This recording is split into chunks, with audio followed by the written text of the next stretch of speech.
দশম শ্ৰেণীৰ ছাত্ৰ ছাত্ৰীসকল, আজি ইংৰাজী বিষয়ত মই তোমালোকক এই টাইগাৰ ইন দি জু নামৰ কবিতাটো পঢ়াম। তোমালোকে চাই যাবা কিতাপ মেলি। এই টাইগাৰ ইন দি জু এই কবিতাটোৰ কবি হৈছে লেছলি নৰিছ। মনত ৰাখিবা দেই, কাৰণ পৰীক্ষাত আহে যে who is the poet of the poem a tiger in the zoo, মানে এই টাইগাৰ ইন দি জু কবিতাটোৰ কবি কোন? কবিৰ নাম কি তেন্তে হ'লে? লেছলি নৰিছ। চাবা, এই টাইগাৰ ইন দি জু চিৰিয়াখানাত থকা এটা বাঘ। কবিতাটোৰ শিৰোনামা হৈছে চিৰিয়াখানাত থকা এটা বাঘ, এই টাইগাৰ ইন দি জু। বক্সটোৰ ভিতৰত কি দিছে চাবা।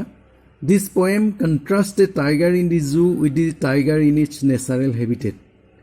এই কবিতাটোৱে নেচাৰেল হেবিটেট মানে প্ৰাকৃতিক বসতিস্থল, এটা বাঘৰ প্ৰাকৃতিক বসতিস্থল হৈছে অৰণ্য বা হাবি বা এখন জংঘল। এতিয়া এই কবিতাটোৰ যোগেদি কবিয়ে কি কৰিছে? প্ৰাকৃতিক বসতিস্থলত থকা এটা বাঘ আৰু চিৰিয়াখানাত থকা এটা বাঘৰ মাজৰ বৈসাদৃশ্য, বিপৰীতধৰ্মী ছবি এখন দাঙি ধৰিছে। বিপৰীতধৰ্মী ছবি বা বৈসাদৃশ্য, মিল নথকা এখন ছবি। স্বাভাৱিকভাৱেই প্ৰাকৃতিক বসতিস্থলত থকা এটা বাঘৰ ছবিখন বেলেগ হ'ব, আৰু চিৰিয়াখানাত থকা এটা বাঘৰ ছবিখন নিশ্চয়কৈ বেলেগ হ'ব বা সলনি হ'ব। গতিকে এই ছবি দুখনৰ মাজৰ যি বৈসাদৃশ্য, যি বিপৰীতধৰ্মী গুণাগুণ আছে, সেই ছবিখন এই কবিতাটোৰ যোগেদি কবি লেছলি নৰিছে দাঙি ধৰিছে। The poem moves from the zoo to the jungle. কবিতাটো চিৰিয়াখানাৰ পৰা জংঘললৈ গৈছে। And back again to the zoo, আকৌ চিৰিয়াখানালৈ ঘূৰি আহিছে। তাৰমানে কবিতাটোত 1, 2, 3, 4, 5 5টা স্তৱক আছে। তাৰে কোনোবা এটা স্তৱক বা কোনোবা এটা ষ্টেঞ্জাত চিৰিয়াখানাত থকা বাঘটোৰ কথা কৈছে, আৰু কোনোবা এটা ষ্টেঞ্জাত অৰণ্যত থকা বাঘটোৰ কথা কৈছে।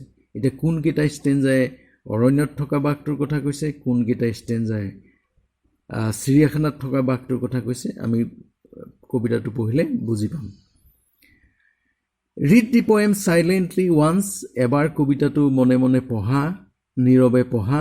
And say which stanzas speak about the tiger in the zoo and which ones speak about the tiger in the jungle. কবিতাটো এবাৰ মনে মনে পঢ়া আৰু কোৱা যে কোনকেইটা ষ্টেঞ্জাই, কোনকেইটা স্তৱকে চিৰিয়াখানাত থকা বাঘটোৰ বিষয়ে কৈছে, আৰু কোনকেইটা স্তৱক বা ষ্টেঞ্জাই জাংগলত থকা বাঘটোৰ কথা কৈছে, জংঘলত থকা বাঘটোৰ কথা কৈছে। জাংগুল, JUNGL, জাংগুল মানে জংঘল, অৰণ্য, হাবি। ঠিক আছে, এতিয়া আমি কবিতাটো পঢ়িম। He stalks in his vivid stripes the few steps of his cage, on paths of velvet quiet in his quiet rays. He মানে ইয়াত বাঘটোৰ কথা কোৱা হৈছে। বাঘটো এইটো পাৰ্চনিফিকেশ্যন বুলি কয়। কবিতাত পাৰ্চনিফিকেশ্যন ব্যৱহাৰ কৰে, মানে এইটো অসমীয়াত কয় ব্যক্তিসত্তা আৰোপ কৰা।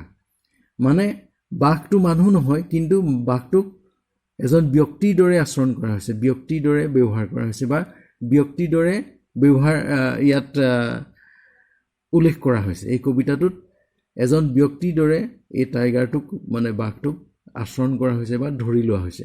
গতিকে যেতিয়া বাঘৰ দৰে কোনো বস্তু বা জীৱক মানুহৰ গুণাগুণ দিয়া হ'ব, সেইটোক পাৰ্চনিফিকেশ্যন বুলি কোৱা হয়।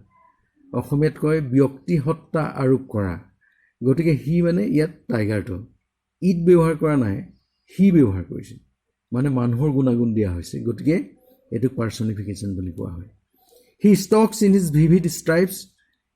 সি মানে বাঘটো তাৰ গাৰ স্পষ্ট, ভিভিড মানে স্পষ্ট, ডিষ্টিংক্ট।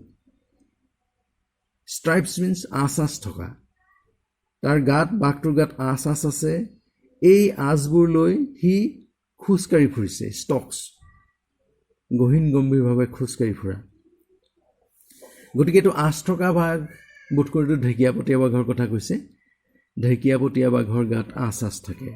গতিকে সি মানে বাঘটোৱে তাৰ গাত বা শৰীৰত থকা উজ্জ্বল আঁচবোৰ লৈ খোজকাঢ়ি ফুৰে।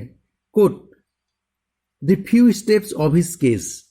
কেজ মানে গঁৰাল, সজা, মানে এইটো চিৰিয়াখানাৰ সজাটোৰ কথা কৈছে, গঁৰালটোৰ কথা কৈছে।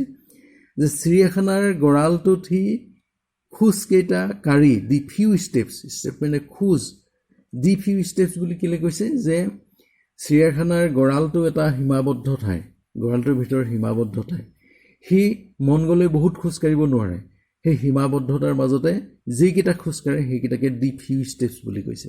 গতিকে এইটো কথা কৈছে যে তাৰ গাত, বাঘটোৰ শৰীৰত স্পষ্ট আঁচবোৰ লৈ সি গঁৰালটোৰ ভিতৰত যিমানকেইটা খোজ কাঢ়িব পাৰে সিমানকেইটা খোজকাঢ়ি গহীন গম্ভীৰভাৱে আছে, গহীন গম্ভীৰভাৱে খোজকাঢ়ি ফুৰিছে।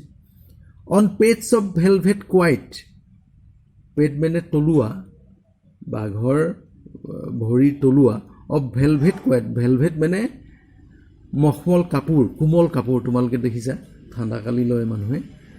গতিকে এই কোমল কাপোৰ, কোমল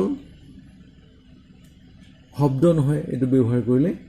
এতিয়া গতিকে হৈছে বাঘৰ তলুৱাবোৰো ভেলভেটৰ দৰে নীৰৱ বা কোমল, শব্দ নকৰা, quiet. On pads of velvet quiet, তাৰমানে বাঘটোৱে খোজকাঢ়ি ফুৰিছে কিন্তু তাৰ তলুৱাবোৰ হৈছে শান্ত, নীৰৱ, ভেলভেট কাপোৰৰ দৰে নীৰৱ। এইটো কয় মেটাফৰ বুলি কয়। মেটাফৰ মানে তুমি চোৱা যে কি বাঘৰ পতা, তলুৱা আৰু ভেলভেট কাপোৰ, এই দুটাৰ মাজত দুটা বেলেগ বেলেগ বস্তু, কিন্তু দুইটাৰ মাজত মিল দেখুওৱা হৈছে। বাঘৰ তলুৱাবোৰ ভেলভেট কাপোৰৰ নিচিনা কোমল, খোজকাঢ়িলে শব্দ নহয়, নীৰৱ।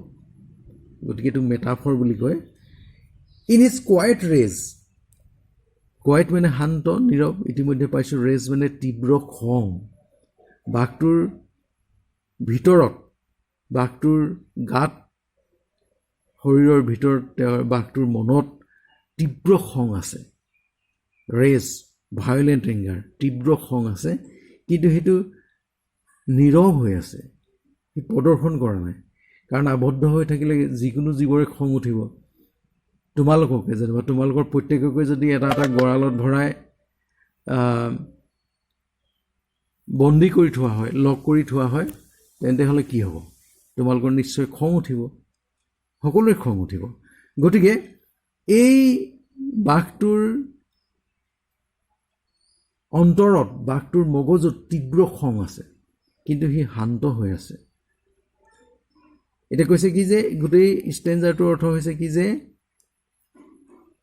বাঘটোৱে নিজৰ মাজত তীব্ৰ খং নীৰৱে কঢ়িয়াই লৈ ফুৰিছে।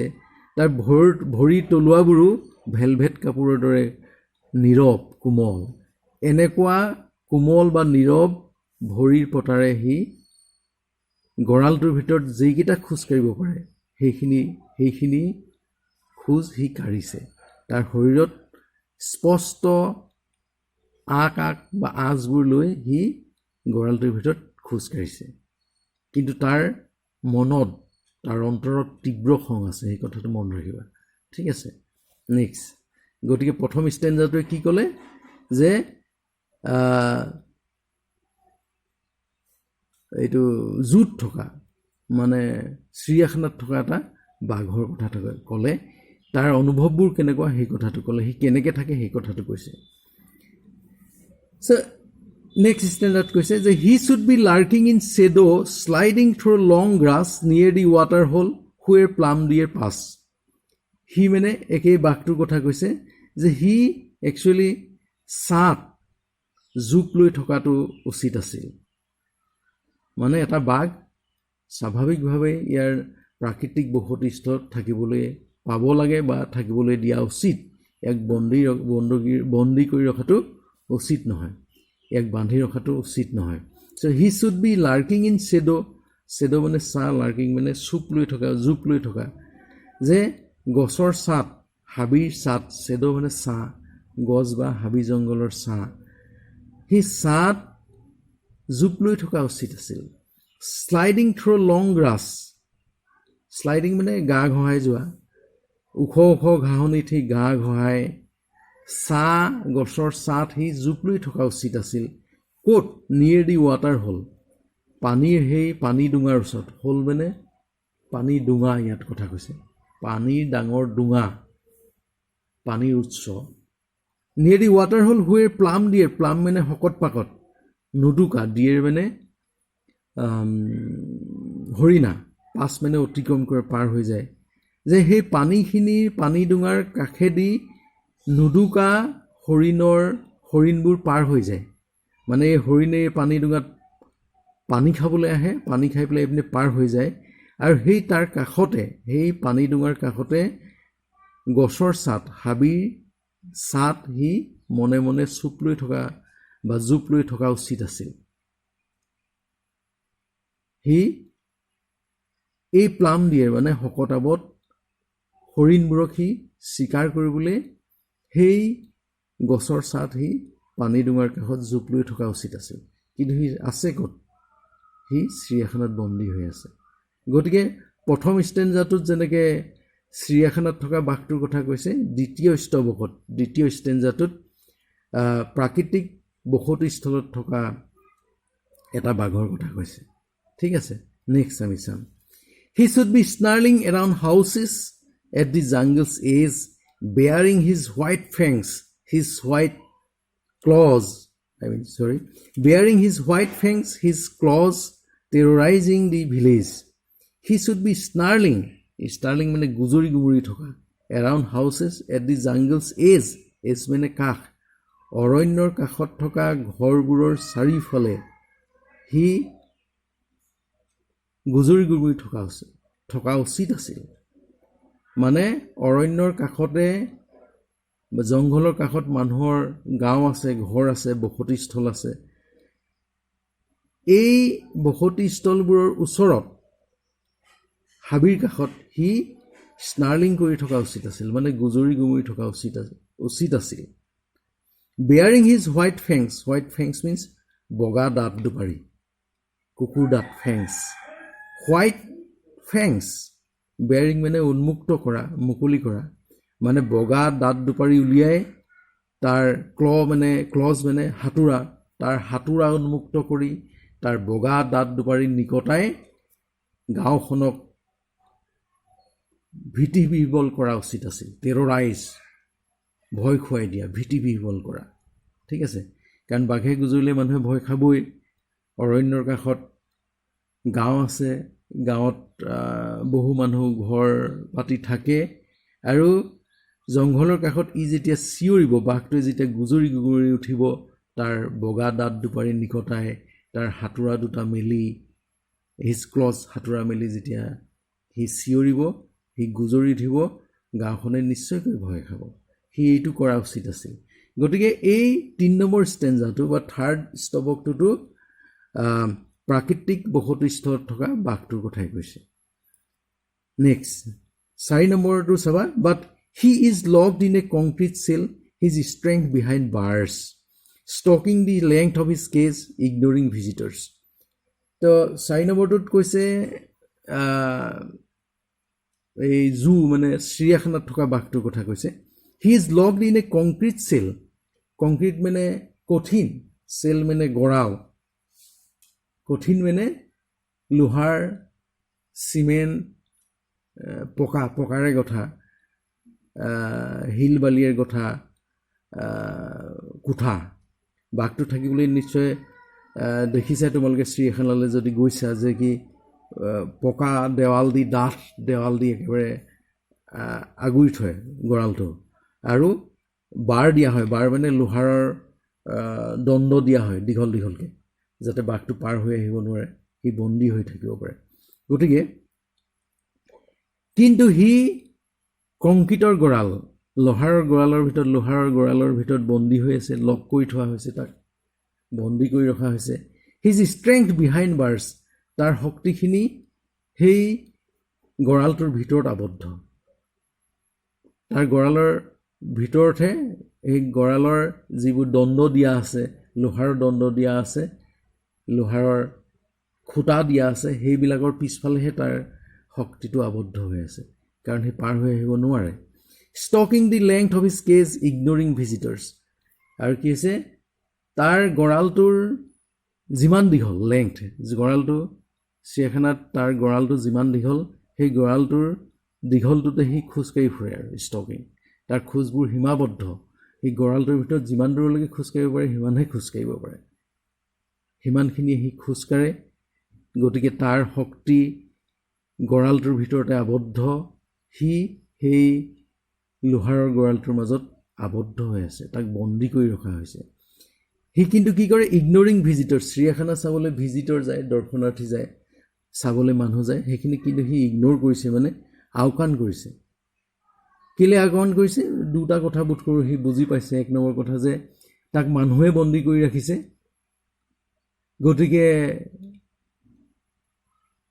মানুহবিলাকৰ প্ৰতি সি বিশেষ ভাল ভাৱ হয়তো ৰখা নাই দ্বিতীয় কথা হৈছে কি যে এই সদায় সদায় এনেকুৱা দৰ্শনাৰ্থীবোৰ দেখি চিৰিয়াখানা চাবলৈ অহা মানুহবোৰ দেখি দেখি সি হয়তো আমনি পাইছে গতিকে সেইখিনিক ইগন'ৰ কৰিছে সেইখিনি সি আওকাণ কৰিছে সেইটো কথা হা আমি প্ৰশ্নৰ উত্তৰ কৰোঁতে আমি সেইটো তেনেকুৱা ইয়াৰ লগত ৰিলেটেড প্ৰশ্ন পাম আৰু সেইদৰে আমি উত্তৰ কৰি যাম ঠিক আছে এতিয়া লাষ্ট ষ্টেঞ্জা চাবা গতিকে আমাক 4 নম্বৰ ষ্টেঞ্জাটোৱে কি ক'লে যে বাঘটো গঁৰালৰ ভিতৰত থকা মানে চিৰিয়াখানাত থকা বাঘটোৰ কথা ক'লে লাষ্ট ষ্টেঞ্জা 5th এই ষ্টেঞ্জাটো চাবা মই পঢ়িছোঁ he hears the last voice at night the patrolling cars and stares with his brilliant eyes at the brilliant stars he hears the last voice at night সি শেষ ৰাতি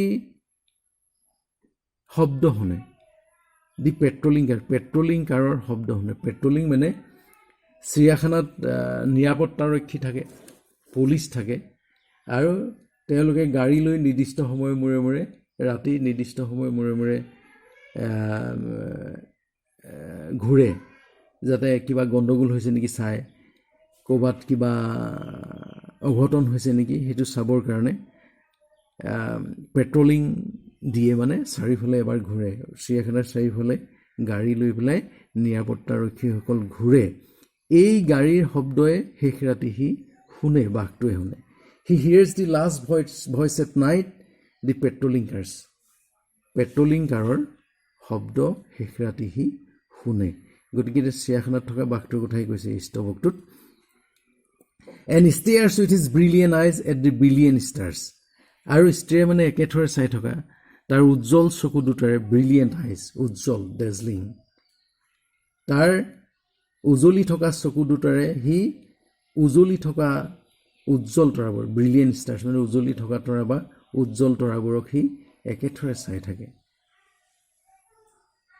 তাৰ উজ্জ্বল চকু দুটাৰে সি উজ্জ্বল তৰাবোৰক একেথৰে চাই থাকে এইটো বোধ কৰোঁ এইটো যিহেতু বাঘটোক পাৰ্চনিফিকেশ্যন কৰা হৈছে সি ৰাতি বোধ কৰোঁ শুব নোৱাৰে সি হয়তো অতীতৰ তাৰ স্বাভাৱিক প্ৰাকৃতিক বসতিস্থলত মানে জংঘলত থকা সময়বোৰৰ কথা মনত পেলাই উজ্জ্বল তৰাবোৰৰ ফালে লক্ষ্য কৰি থাকে এই শেষৰ দুটা বাক্যই and stares with his brilliant eyes and at brilliant stars এই বাক্য দুটাই যেন সি তাৰ অতীত সুঁৱৰি টোপনি নোযোৱাকৈ থাকে তেনেকুৱা অনুভৱ হয় আৰু এইটো হ'ব পাৰে কাৰণ বাঘটোক মানুহৰ গুণাগুণ দিয়া হৈছে কবিতাটো এইটোৱে আৰু এতিয়া তোমালোকে চাবা যে ইয়াৰ মেইন কথা ইয়াৰ ৱৰ্ড মিনিং লিখিবলৈ আহে সেইটো আমি আলোচনা কৰিম আৰু মেইন কথা ইয়াৰ ৰাইম স্কিমটো চাবা ABCB প্ৰতিটো শাৰীৰ শেষৰ শব্দটোৰে ছন্দ মিলাই চোৱা ষ্ট্ৰাইপছ যদি A ধৰোঁ কেছটোক যদি B ধৰোঁ কোৱাইটটোক যদি C ধৰোঁ ৰেছটো আকৌ B হৈ যাব চাবাচোন ABCB ষ্ট্ৰাইপছ কেছ কোৱাইট ৰেছ কেছটো B ধৰিছিলোঁ কেছটো ৰেজৰ লগত ছন্দ মিলিছে ৰাইম হৈছে কেছ ৰেছ মানে BB দেখিছেনে ABCB আকৌ চাবা এ বি চি বি কেনেকৈ হৈছে shadow grass hole pass A B আকৌ এইটো বি এ বি চি এইটো বি গ্ৰাছ আৰু পাছ তেনেকৈ হা নেক্সট তাৰপিছত চাবা houses edge claws village A B C B edge আৰু ভিলেজ এইটো মিলিছেনে ছন্দ ঠিকেই ঠিক আছে তাৰপিছত চাবা আকৌ A B C B cell bars cage visitors মিলিছে বোধহয় কেইটামান ষ্টেঞ্জাতে গোটেই মিলিছে যিকেইটা মিলে সেইকেইটাই পৰীক্ষাত সাধাৰণতে আহে সাধাৰণতে আমি দেখোঁ কেজ আহে কেজৰ লগত ৰেজ মিলে গ্ৰাছৰ লগত পাছ হয় এজৰ লগত ভিলেজ হয় ঠিক আছে তেনেকুৱা ঠিক আছে আজিৰ ক্লাছ ইমানতে সামৰিছোঁ পিছৰ ক্লাছত আমি প্ৰশ্ন উত্তৰ আলোচনা কৰিম অ'কে থেংকছ